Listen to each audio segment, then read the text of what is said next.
नमस्कार मित्रांनो, ठरलं तर मग या मालिकेच्या आजच्या भागात आता संतोषला भेटायला अर्जुन, चैतन्य आणि इन्स्पेक्टर सावंत असतात. त्याच वेळेला आता अर्जुन त्याला विचारत असतो की आता तुझ्या तोंडून मला सगळं काही खरं खरं ऐकायचं आहे की नेमकं हे सगळं कोणी केलेलं आहे.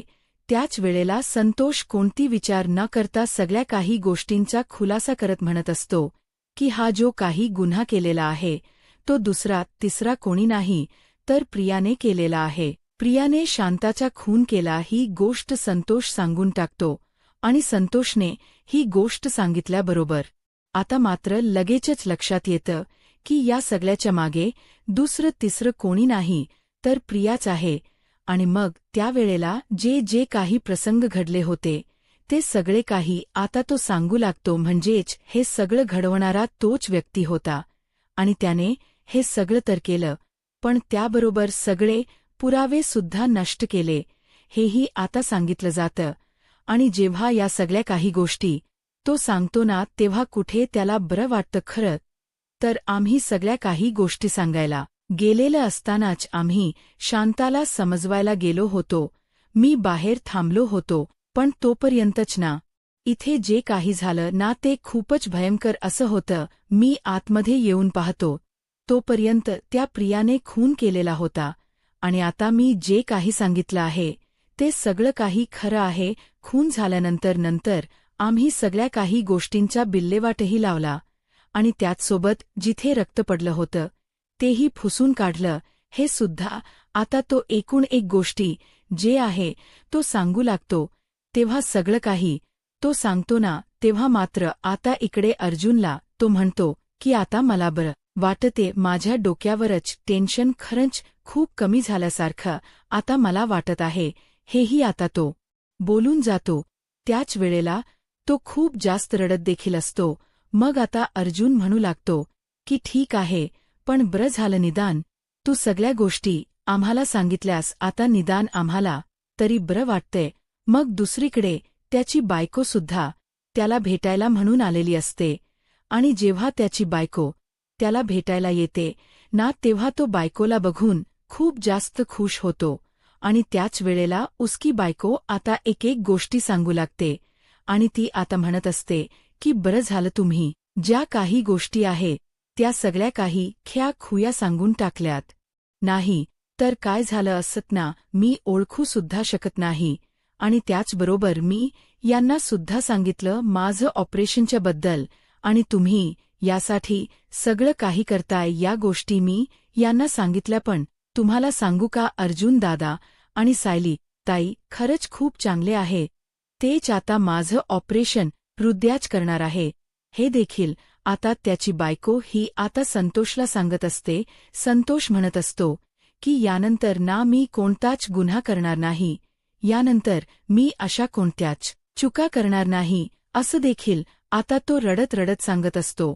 आणि जेव्हा तू या सगळ्या काही गोष्टी सांगतो ना तेव्हा अर्जुन म्हणत असतो की ठीक आहे, पण मी माझ्या परीने प्रयत्न करेन की तुला माफीचा साक्षीदार बनवायचं जेणेकरून तुझी शिक्षा जी आहे ना ती कमी होईल असं देखील आता अर्जुन बोलू लागतो. अर्जुनने जेव्हा हे सगळं सांगितलेलं असतं तेवढ्यातच ना अर्जुनच्या फोनवर फोन आलेला असतो सायलीचा आणि सायली अर्जुनला त्याला ज्या ज्या गोष्टी पूर्ण अजितच्या रूममध्ये भेटल्या आहे याबद्दल सांगू लागते. अर्जुन फोन ठेवल्यावर चैतन्य त्याला विचारत असतो की काय झालं, वहिनी काय बोलत होती. त्यावर आता सायलीने मला सांगितलं आहे की नांच्या रूममध्ये माझ्या गाडीची नंबर प्लेट आणि त्याचसोबत काही सामानसुद्धा तिला सापडलं आहे ज्यामध्ये रक्ताचे थेंबही आहे. आणि मग जर आपण त्या रक्ताच्या चाचण्या केल्या तर आपल्याला समजू शकतं की ते शांताचं रक्त आहे. ते मग काय त्या प्रियाचं खरं नाही. इकडे आता प्रिया जी आहे ती पळ काढायला बघत असते. तिला काही झालं ना तरी तिकडनं आता सटकायचं असतं आणि यासाठी तिचे प्रयत्न सुरू असतात. जेव्हा आता ती या सगळ्या काही गोष्टी करत असते तेव्हा मात्र आता प्रियाला माहिती असतं की तिथे पोलीसही आहे. आणि मग काय पोलिसांच्या तावडीतून सुटण्यासाठी आता ती पुरेपूर प्रयत्न करत असते. कसं काय निघायचं हे काही तिच्या डोकी लागत असतं. आणि त्यामुळेच ना आतमध्ये रूममध्ये काही फ्लॉवर पॉट्स आणि असतात ते मुद्दामून ती खाली आपटते जेणेकरून पोलीस आता मध्ये जातील ते बघायला आणि तेवढ्या वेळात तिला सटकाता येईल या सगळ्या गोष्टीबरोबर तिने मॅनेज केलेल्या असतात. आणि जेव्हा पोलीस आतमध्ये जातात तेव्हा प्रिया बाहेर येते. प्रिया आता म्हणते की काही झालं तरी आता मला इथून पळ काढावा लागेल, कारण जर मी इथे थांबले ना तर माझं काही खरं नाही, मला नक्कीच काहीतरी होऊ शकतं, ही लोक मला सोडणार नाहीत. या भाषेतच आता प्रिया जी आहे ती बोलत इकडे बाहेर जे हवालदार थांबलेले असतात त्यांच्यासुद्धा हाती प्रिया काही लागत नाही. त्यानंतर आता ते हवालदार जे आहे ते आपल्या कामाला लागतात. पण तोपर्यंत प्रिया पळून गेलेली असते हे त्यांना सुद्धा माहिती नसतं. प्रियाने अगदी हुशारीने तिकडून पळ काढलेला असतो. प्रिया आता विचार करते की चला आता आपण इकडच्या बस स्टॉपवर ना बस पकडूया आणि लांब पनवेल सोडून कुठेतरी पळून जाऊया. ही गोष्ट आता तिच्या डोक्यात फिक्स झालेली असते आणि यासाठी तिचे आता प्रयत्नही सुरू असतात. त्याचवेळी ती आता म्हणत असते की अजून आली नाही आहे. मग मंजिरीच लक्ष जातं. मंजिरी नेमकी तिथून जात असते आणि मंजिरीला समोरून जातानाच ना आता प्रिया दिसते. प्रियाला बघितल्याबरोबर ती म्हणत असते की ही तर प्रिया आहे. मग प्रिया इतक्या रात्री काय करते तर प्रिया बसची वाट बघत होती आणि बसची वाट प्रिया बघत असतानाच आता मात्र लगेच मंजिरीने रात्रीचा विचार न करता लगेच सायलीला कॉल केलेला असतो आणि सायलीला कॉल करून ती सांगू लागते की इकडे प्रिया आहे बस स्टॉपवर.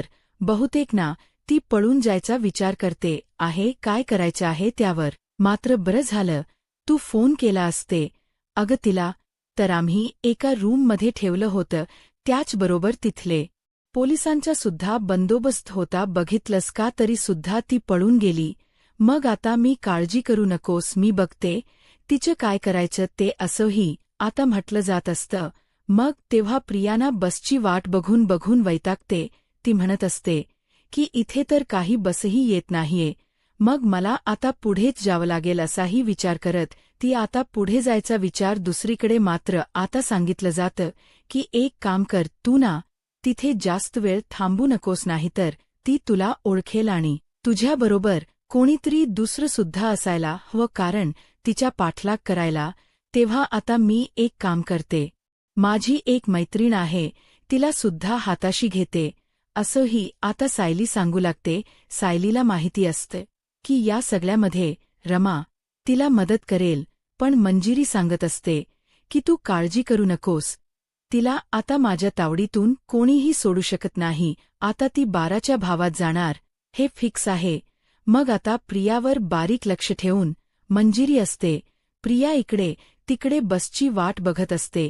प्रिया म्हणत असते की आता काही मला बस भेटत नाहीये, बहुतेक मला आता इथून जावं लागेल आणि मग इथून जायचं तर तिला असतं, पण आता इथून गेल्यावर पुढे गाडी तर भेटेल का मला, असाही विचार तिच्या डोक्यामध्ये येत असतो. कारण तिला आता रातोरात पळ काढायचा असतो. सुभेदारांच्या घरातून तर निघालेली असते, त्यामुळे तिला असं वाटत असतं की आता आपल्याला कोणीही बघणार नाही आणि त्याच तयारीमध्ये ती असते.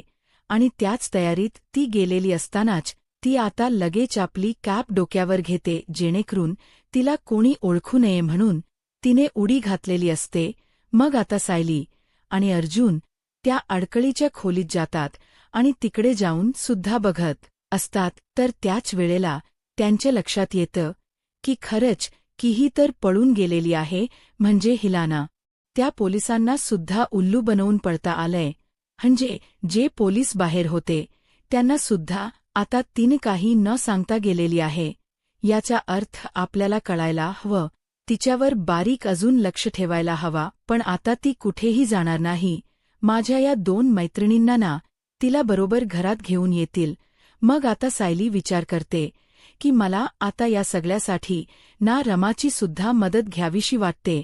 म्हणूनच मग आता सायलीने रमाला सुद्धा कॉल केलेला असतो आणि जेव्हा रमाला कॉल केला जातो ना तेव्हा मात्र रमा म्हणत असते की बोल ना सायली, काय झालं तर.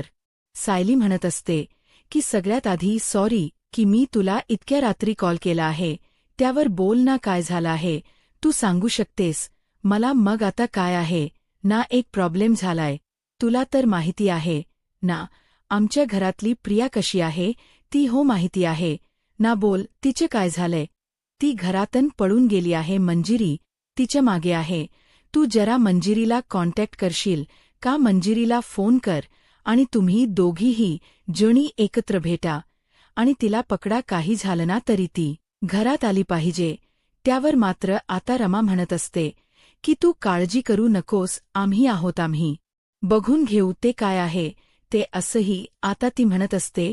मग सायली म्हणत असते की तुम्ही आहात म्हणून मला काळजी नाहीये, प्लीज तेवढं बघा. असं बोलून ना आता सायली रमाला सगळ्या काही गोष्टी समजावून सांगते.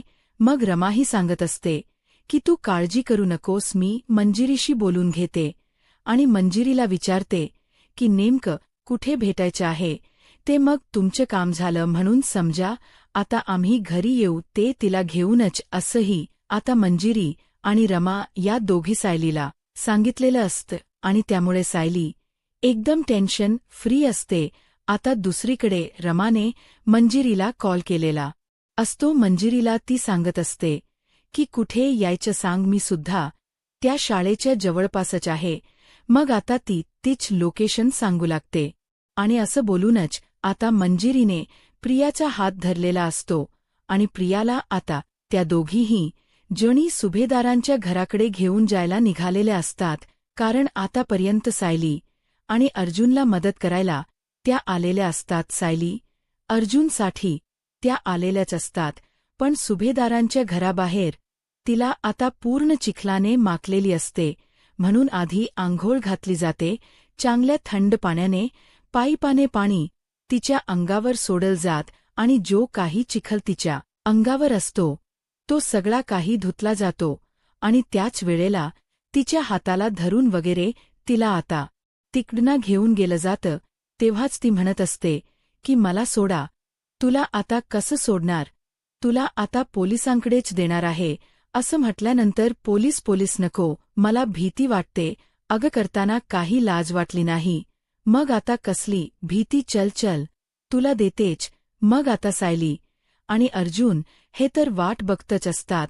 सोबत घरातले सुद्धा सगळेजण उठलेले असतात आणि जेव्हा तिकडे मंजिरी आणि रमा प्रियाला आणून फेकतात ना, तेव्हा मात्र प्रिया तिथेच खाली लोळत असते. आणि जेव्हा प्रियाला फेकलं जातं तेव्हा आता सगळे जण प्रियाकडे बघू लागतात.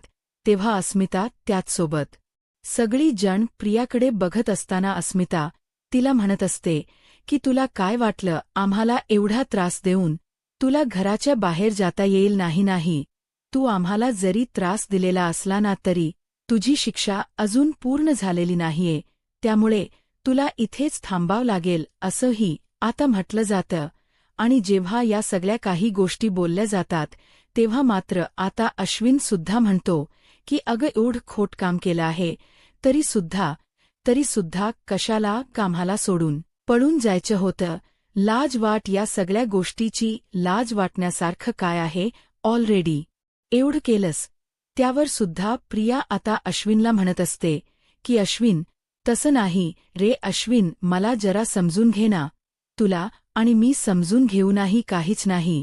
तुझ्या कोणत्याच बोलण्यावर आता विश्वास नाहीये.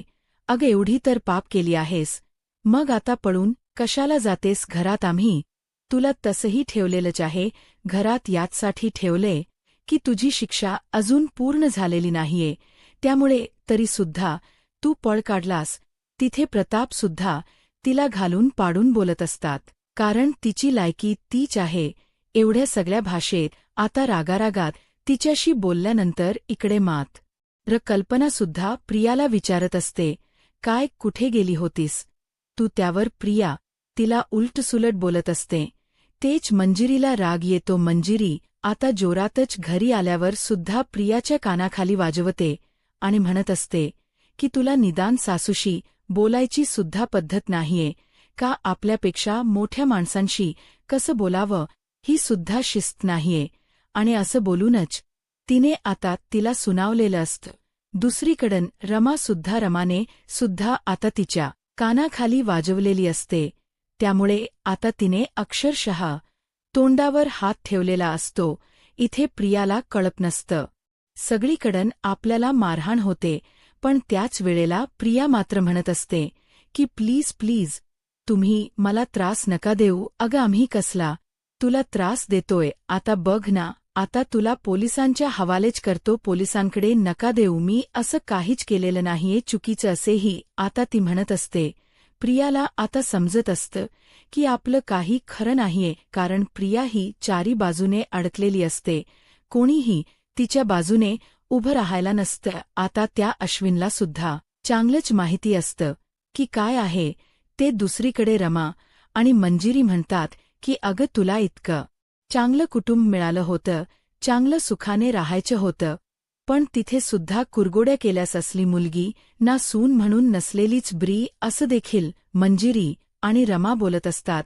प्रिया त्यावेळेला काहीच बोलत नाही. सायली आणि अर्जुन आता रमा आणि मंजिरीचे आभार मानतात, कारण या सगळ्या ह्याच्यामध्ये त्याच लोकांनी मदत केलेली होती. जर ही लोक नसली असती तर काय झालं असतं, हाही विचार मनामध्ये कुठेतरी येऊ लागलेला असतो. आणि म्हणूनच मंजिरीने आणि रमाने तिला चांगलंच सुनावलेलं असतं. सायली आणि अर्जुनने मात्र दोघांचेही आभार मानलेले असतात.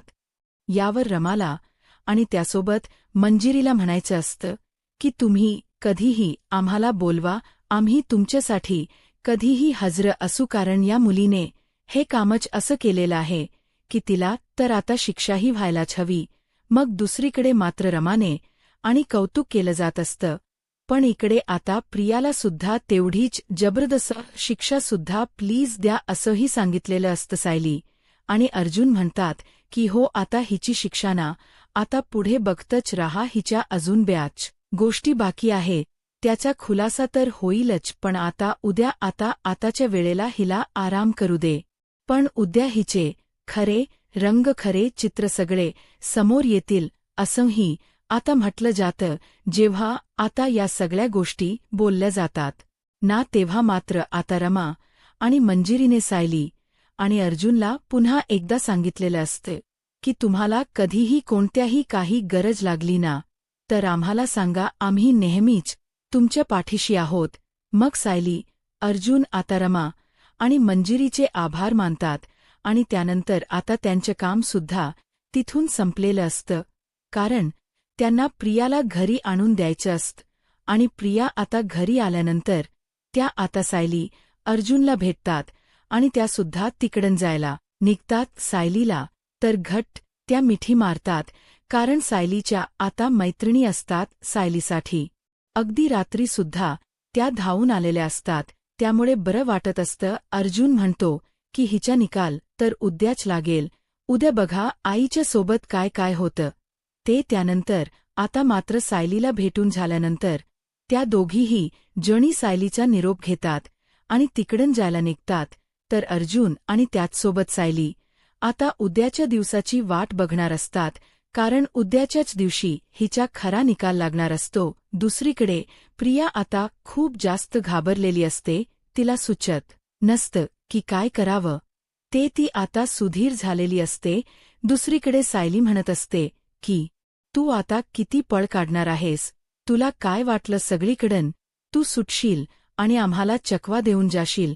त्या पोलिसांची सुद्धा तू मला भीती वाटत नाहीये, त्या पोलिसांच्या समोर सुद्धा तू डायरेक्टली त्यांना फसवून निघून गेलीस. पण तुला वाटलं असेल की आमच्या तावडीतून सुटशील, पण माझ्या मैत्रिणीने बरोबर थ्यावर आणलेलं आहे, त्यामुळे तुला असं वाटत असेल की सगळीकडं तू जिंकलीस, तर तसं नाहीये. उद्या बघ तुझा निकाल लागणारच आहे. सगळ्या घरातल्यांना सुद्धा सायली अर्जुनने सांगितलेलं असतं. तर दुसरीकडे दुसऱ्या दिवशी सकाळी आता सायलीने अर्जुनला म्हटलेलं असतं की झालाय ना सगळ्याचा बंदोबस्त, कारण डीएनए रिपोर्ट्स ते सुद्धा आता आलेले असतात. डीएनए रिपोर्ट्स हातात आल्यानंतर सायली ही अर्जुनला म्हणत असते की बरं झालं, आता सगळ्यांसमोर आपल्याला खुलासा करता येईल. आता काही झालं तरी ती लपून ठरतात. जेव्हा या सगळ्या काही गोष्टी समजतील तेव्हा त्यांचं काय होईल याचा विचारसुद्धा सायली आणि अर्जुनच्या मनामध्ये येत असतो.